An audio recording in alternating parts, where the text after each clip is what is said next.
When you think about the Senior Bowl, it's kind of the creme de la creme of the games you want to be invited to if you're a guy who's trying to get drafted high. Now, if you're one of those guys who left early and you know you're going to be a first-round pick, you're probably not going to go to the Senior Bowl. But if you're a guy who's a senior, like I was, you come out, you get invited. This is where you can really elevate your draft stock and hurt your draft stock. Like a lot of money is made and lost. I mean, Allen Iverson want to talk about practice? You talk about practice? Practice? The Senior Bowl practices. I'm just going to be honest. There are millions of dollars made and lost on Senior Bowl practices, especially Monday, Tuesday, and Wednesday.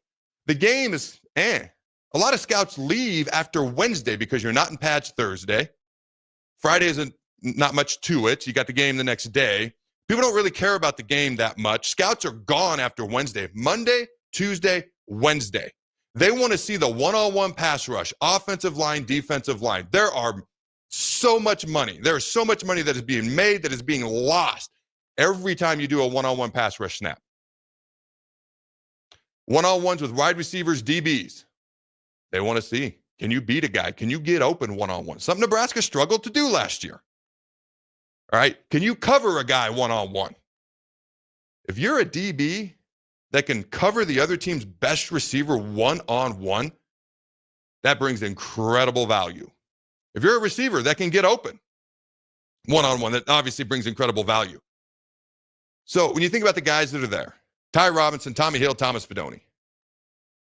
All right, here's another random stat. Nearly 50% of the players over the course of the past 20 years, nearly 50% of the players that are drafted in the NFL draft in April, almost 50% will be in the Senior Bowl this week.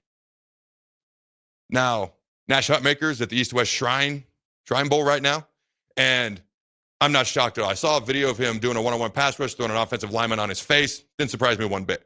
I saw another tweet, where a guy said Nash Hutmacher is just dominating, pushing O-linemen around. Didn't surprise me one bit. Somebody might get one of the top 3 steals of the NFL draft in Nash Hutmacher. And here's why I believe so. His junior year, 2 years ago, I watched him in this 3-3-5 Tony White defense, first year at the time. What do you have, 4 or 5 sacks as a nose guard in the 3-3-5? Tackles for loss. He was a problem, him and Ty both. Coming into last year, I hinted at it here and there because I didn't want to talk about it, to be brutally honest with you. I remember I had Jared Crick on one time about a year ago, and it's the only time I ever really actually talked about it for more than about 2 sentences, because Jared talked about how he was way underweight at the Texans and how hard it was to put on weight, lose weight, do it in a healthy way, play defensive line, which fed right into Nash at the time being a wrestler, losing about 50 pounds, then having to put on 30 to 40 pounds. He wasn't able to do winter conditioning. He did not do spring ball. So he lost out on winter conditioning. And the story of him wrestling and coming back after 4 years off, the number 1 heavyweight in the country, undefeated, 4 years in high school, coming out of high school, and him coming back and making it to nationals 4 years later is an unbelievable story. Like, a book should be written about that. But underneath that, does this affect next fall somehow? I was concerned because he's not doing winter conditioning and he's doing another extremely physical sport. I've had several people who played football, basketball, baseball, etc. look at me and tell me wrestling is the most difficult sport out of all of them. I can't say that from my experience, okay? The only wrestling I've ever done is against my kids in the living room, and for some reason they always lay the smackdown on me. But when I talk to people who've wrestled, they tell me it's the most difficult sport, at least that they've done. That's not a disrespect to any other sport out there, because I played 3 of the 4 sports I just mentioned, football, basketball, baseball. Just didn't wrestle. It's just what people told me, and more than a handful of people told me that. So you go from one physical sport where you're playing one of the most physical positions on the field, nose guard. Then you go to wrestling, which is an incredibly difficult sport. You don't get an off season. You don't get winter conditioning. You don't get spring ball. And immediately I was like, well, there's guys who don't get winter conditioning and spring ball because they have injuries. Look at Carter Nelson, Henry Latuvsky. They're going to be out. But yet we expect them to start, contribute, make an impact next year. What's the difference? The difference is they're not going directly into another insanely competitive physical sport like wrestling. Their body at least gets a break while they're recovering. So for me, Nash was a phenomenal story in wrestling last year. losing weight is hard. My scale sucks right now. It's being a real jerk to me.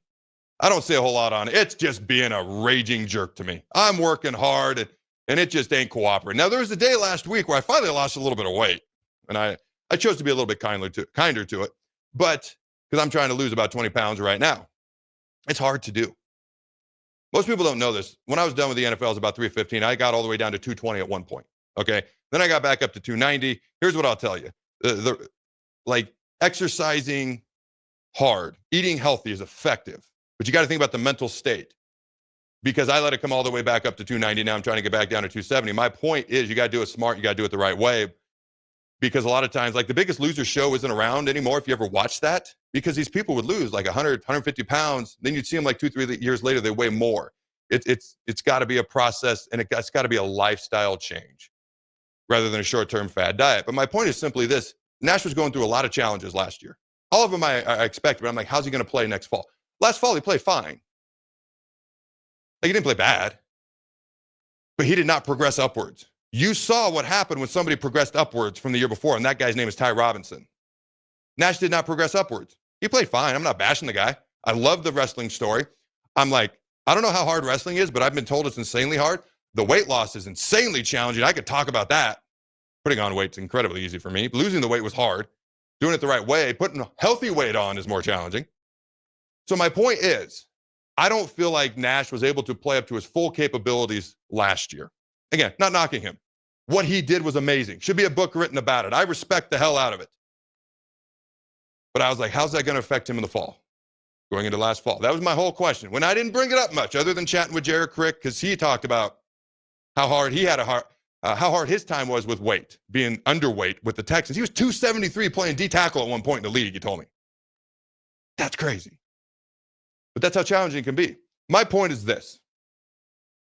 Nash has now had a full season. He's back. He's in football mode. He may not have played up to his full potential last year. And again, that's not negativity. What he did was amazing. I watched him as a true freshman play against Iowa center, whose name escapes me. He won the Remington Award.